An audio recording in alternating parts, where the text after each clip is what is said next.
Study Session 6: Strategy and Security in International Politics. Introduction. In this study session, you will be exposed to the concept of strategy and tactics within the context of security.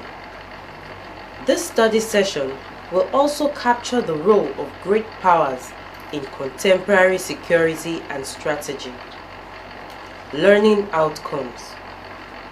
When you have studied this study session, you should be able to discuss the strategic action plan states employ in international politics and examine the roles of great powers in international security and strategy. Strategy and security of international politics. There are different meanings to the concept of strategy. Colin Gray argues that strategy is the relationship between military power and political purpose. Also, Liddell Hart sees strategy as the art of distributing and applying military means to fulfill ends of policy. Put simply, strategy involves the use or the threat of the use of force in international relations. Security is a broad concept. However, Booth 1991's definition will be appropriate when he argues thus: security means the absence of threats. Emancipation is the freeing of people as individuals and groups from those physical human constraints which stop them carrying out what they would freely choose to do. War and the threat of war is one of those constraints, together with poverty, poor education, political oppression, and so on. Security and emancipation are two sides of the same coin.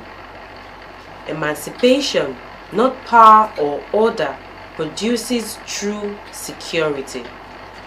Emancipation, theoretically, is security. The strategy of international politics is usually planned with considerable care. Three strategic plans of action, for example, are isolation, neutrality, and aggression. Strategic action plans. Isolation. A state may be the manipulator or the pawn in the execution of a policy of political isolation. As the pawn, it discovers that other states have, by treaty, agreement between themselves, excluded it from existing alliances. Japan and China premeditatedly followed a policy of political isolation from the Western Europe during most of the 19th century. Similarly, the United States maintained the policy of avoiding entangling alliances well into the 19th century. Neutrality. Switzerland is probably the best known professional neutral in modern political history. During the Second World War, Switzerland served as a diplomatic listening post for all belligerents and as a Red Cross administration center, thereby providing a greater value to most sides of the conflict as a neutral than as a belligerent. In the post-war period, Jawaharlal Nehru of India served as a self-appointed spokesman for a policy of neutrality for a large bloc of newly created Asian and African states. Aggression. The strategy of aggression in international politics was clearly illustrated in the events that led to the Second World War. The Japanese spoke of a new order in Greater Eastern Asia. The Germans of Lebensraum, the Italians of Italia Irredenta, and the Russians of the International Communist Revolution. Hitler's invasion of Poland in September 1939 and the Japanese attack on Pearl Harbor in December 1941 represented merely the culmination of years of preparatory work to accomplish a grand design of conquest. Even recent events in the Middle East, where Iraq invaded Kuwait, reinforced this point. Planned aggression may be conducted by diplomacy, by coercive acts of war, and by the actual conduct of hostilities with either conventional or nuclear weapons. It is a strategy requiring great resources and involving calculated risks. Tactics in international politics. The use of tactics in international politics is not as pronounced as that of strategy. However, the quest for power and prestige in world affairs makes tactics an inevitable issue in state policy. There is great variety in the methods used in the implementation of policy. Two important tactical methods will be considered here. The first is the political warfare. Intervention is one of the more commonly employed tactics of political warfare. A fundamental goal of the state is to choose its own form of government. This objective is disregarded when one state interferes with the domestic affairs of another. Frequently cited justifications for this behavior are the protection of nationals, the repression of rebellion, and the forestalling of military aggression. Two examples are very critical. The Soviet government constantly intervened in the affairs of the Central European states after World War II in order to maintain communist elements in power. The United States has a long record of intervention in Latin American states, particularly at the turn of this century. The second tactical method is what is known as revolutionary tactics. Underground activity has been characteristic of diplomacy throughout the centuries. In recent years, secret movements, espionage, sabotage, terrorism, subversion, and guerrilla warfare were being developed to a high degree of proficiency. All the major states operate intelligence systems that gather, classify, and evaluate data relating to plans, capabilities, and behavior of actual and potential enemies. Let me now explain to you some of the concepts associated with tactics in international politics.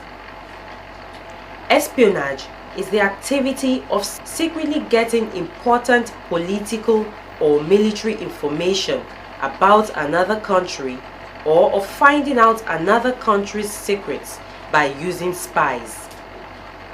Subversion involves the infiltration of the political processes of a state in order to paralyze its operation and to undermine the loyalty of its citizenry.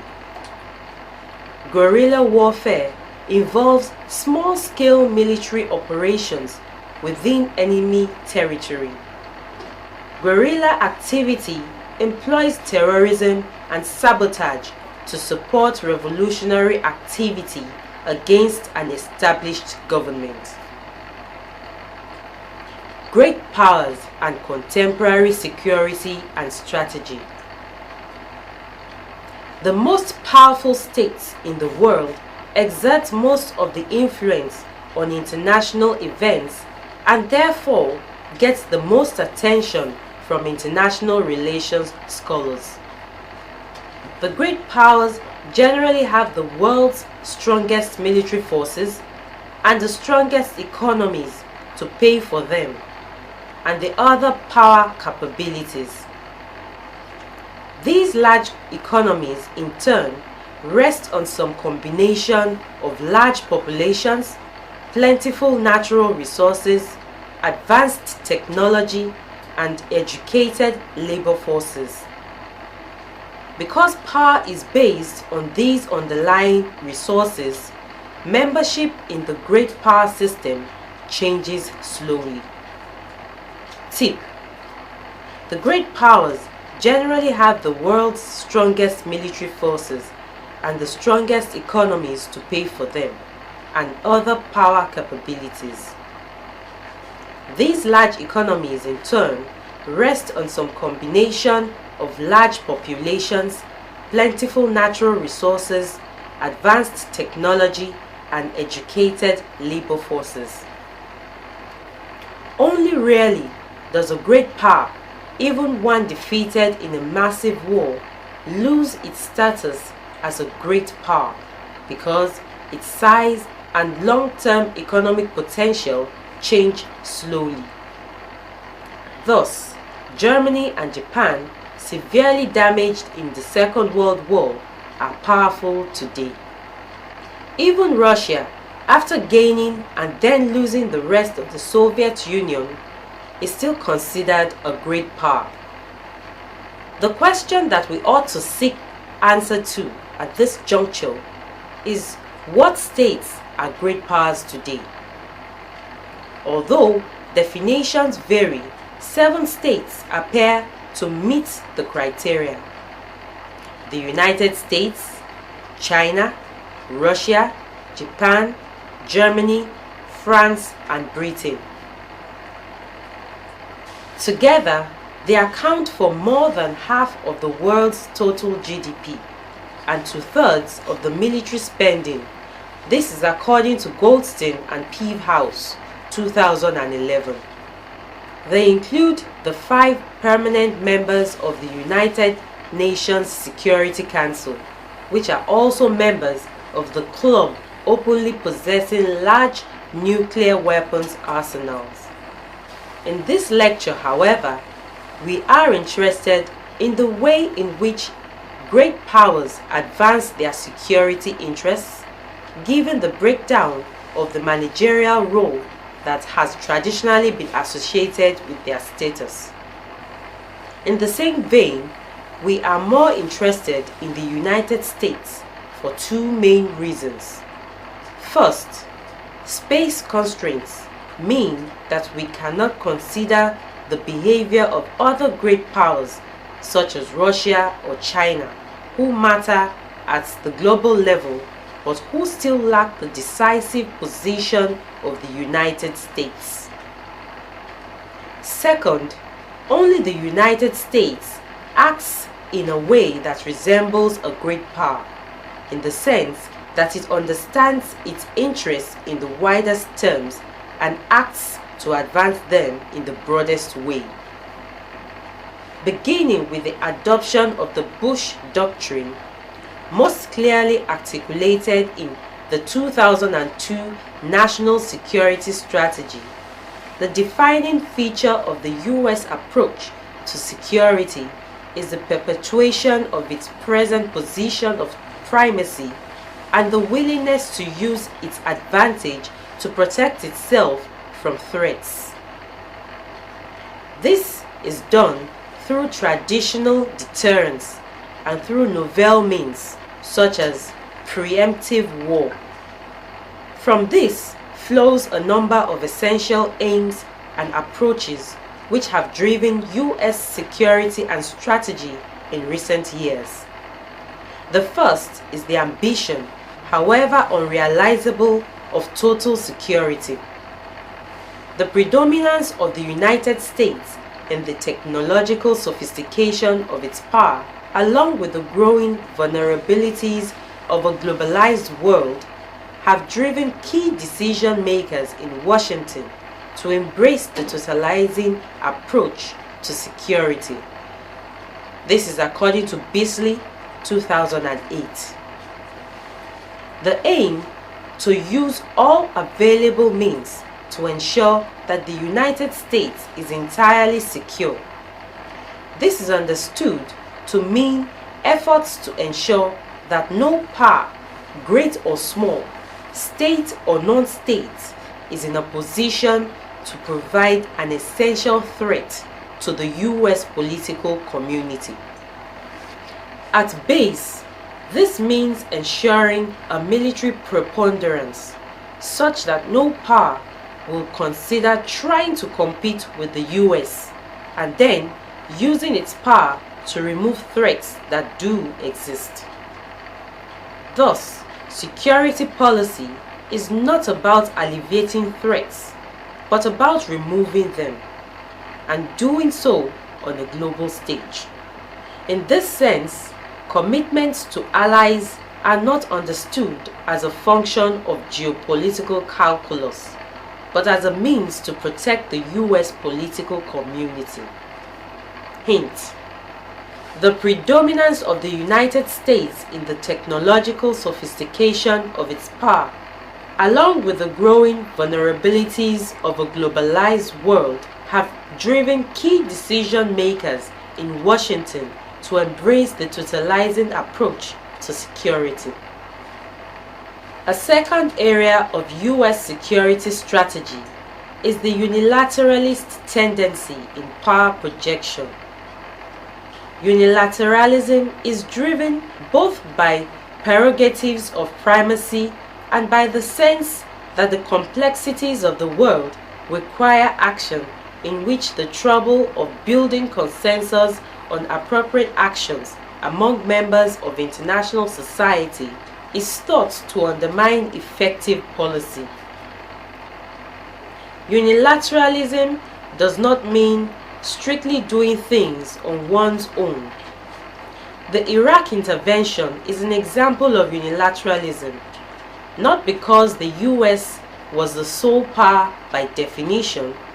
The 27-state coalition made it clearly multilateral, but rather because it was the result of an unwillingness to be put off by the projects of one's friends and allies. While this kind of unilateralism has a longer-run history in US foreign policy, the tendencies of Bush presidency have been of a markedly different kind, both in tone and substance. The central proposition is that only the United States is willing and able to make the sorts of changes necessary to secure not only US security interests, but US values and ideals. This ambitious and assertive approach has led many to conclude that the United States is undertaking a possibly imperial foreign policy. Indeed, some go as far to say that an imperial approach to security is necessary in a globalized world. The issue of terrorism pushed the United States to engage on unilateral security policy. In this regard, the terrorist attack of September 2001 renewed the public support for US interventionism in distant conflicts that no longer seemed so distant. Note: unilateralism is driven both by the prerogatives of primacy and by the sense that the complexities of the world require action in which the trouble of building consensus on appropriate action among members of international society is thought to undermine effective policy. Unilateralism does not mean strictly doing things on one's own. More importantly, the United States is in a dilemma. It perceives that it must act in a particular way to secure its interests. In other words, the character of the security threats provides incentives for the US to act unilaterally.